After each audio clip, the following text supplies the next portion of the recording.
ഈശോ മിശിഹായ്ക്ക് സ്തുതിയായിരിക്കട്ടെ. യേശുവിൽ പ്രിയ സഹോദരി സഹോദരന്മാരെ, ദൈവകൃപയുടെ ഈ നിർശാലിലേക്ക് അവിടെ നമ്മളെ ചേർത്തിരിക്കുകയാണ്. ഈ പ്രഭാതത്തിൽ ദാഹിക്കുന്നവൻ എൻ്റെ അടുക്കൽ വന്ന് കുടിക്കട്ടെ എന്ന കർത്താവിൻ്റെ തിരുവചനം നമുക്ക് ഓർക്കാം. ഈ പ്രഭാതത്തിൽ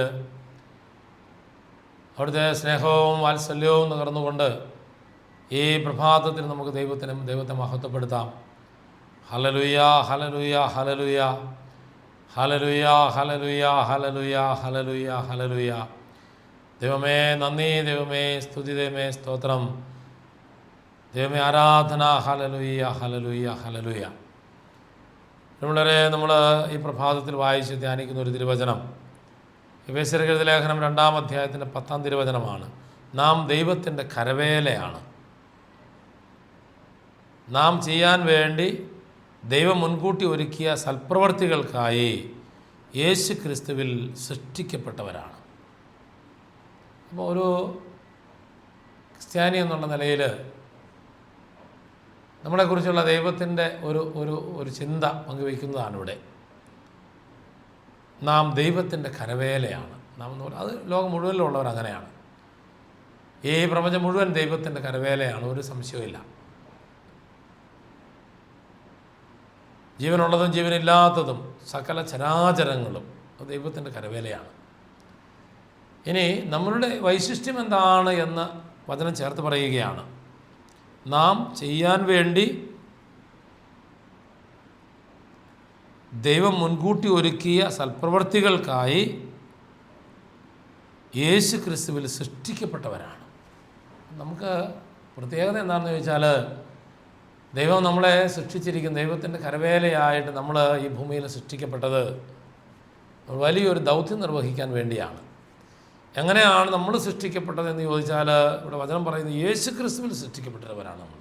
അതാണ് ഒരു ക്രിസ്ത്യാനി, യേശു ക്രിസ്തുവിൽ സൃഷ്ടിക്കപ്പെട്ടവർ. എന്തിനാണ് യേശു ക്രിസ്തുവിൽ സൃഷ്ടിക്കപ്പെട്ടതെന്ന് ചോദിച്ചാൽ, നാം ചെയ്യാൻ വേണ്ടി ദൈവം മുൻകൂട്ടി ഒരുക്കിയ സൽപ്രവൃത്തികൾക്കായി. ഇതാണ് നമ്മളെക്കുറിച്ചുള്ള ദൈവത്തിൻ്റെ പദ്ധതി. നമ്മൾ യേശു ക്രിസ്തുവിൽ സൃഷ്ടിക്കപ്പെട്ടത് സൽപ്രവൃത്തികൾ ചെയ്യുന്നതിന് വേണ്ടിയാണ്. ഈശോയെക്കുറിച്ച് തന്നെ പറയുന്നത് അങ്ങനെയാണല്ലോ, അവൻ നന്മകൾ ചെയ്തുകൊണ്ട് കടന്നുപോയി. ഓരോ ക്രിസ്ത്യാനിയുടെയും ദൗത്യം ഇതാണെന്ന് പറയുന്നത്, സൽപ്രവൃത്തികൾ ചെയ്യുക. മറ്റുള്ളവർക്ക് അഹിതമായത് ചെയ്യുന്നവരല്ല ആയിരിക്കരുത് ക്രിസ്ത്യാനി. മറ്റുള്ളവരെ വളർത്തുന്നവർ, മറ്റുള്ളവരെ സഹായിക്കുന്നവർ, മറ്റുള്ളവരെ സ്നേഹിക്കുന്നവർ, മറ്റുള്ളവർ കരുണ കാണിക്കുന്നവർ, മറ്റുള്ളവരോട് ക്ഷമിക്കുന്നവർ, ഇങ്ങനെയൊക്കെ ഉള്ളത് നമ്മുടെ പ്രത്യേകതയാകണം.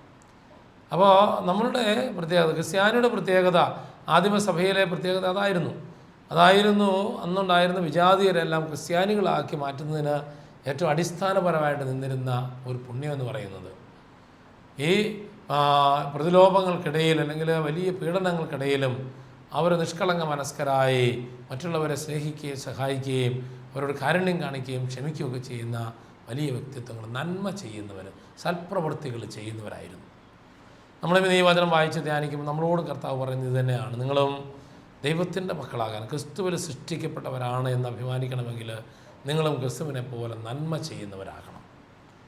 യേശുവിനെ മറ്റുള്ളവർക്ക് പങ്കുവെച്ച് കൊടുക്കുന്നവരാകണം. നന്മയുടെ പൂർണ്ണരൂപമായ അല്ലെങ്കിൽ നന്മയുടെ ആൾരൂപമായ ഈശോയെപ്പോലെ നിങ്ങൾ പെരുമാറാൻ നമ്മൾ ഓർമ്മപ്പെടുത്തുകയാണ്.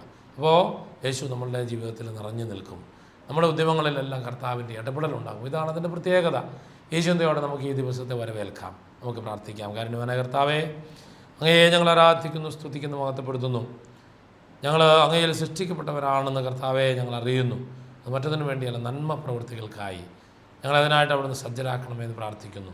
ഞങ്ങളുടെ ജീവിതത്തിൽ അവിടുന്ന് ഇടപെടണമേ എന്ന് പ്രാർത്ഥിക്കുന്നു. നിയോഗങ്ങളെല്ലാം ഏറ്റെടുക്കണമേ എന്ന് ഞങ്ങൾ പ്രാർത്ഥിക്കുന്നു. ആമേൻ.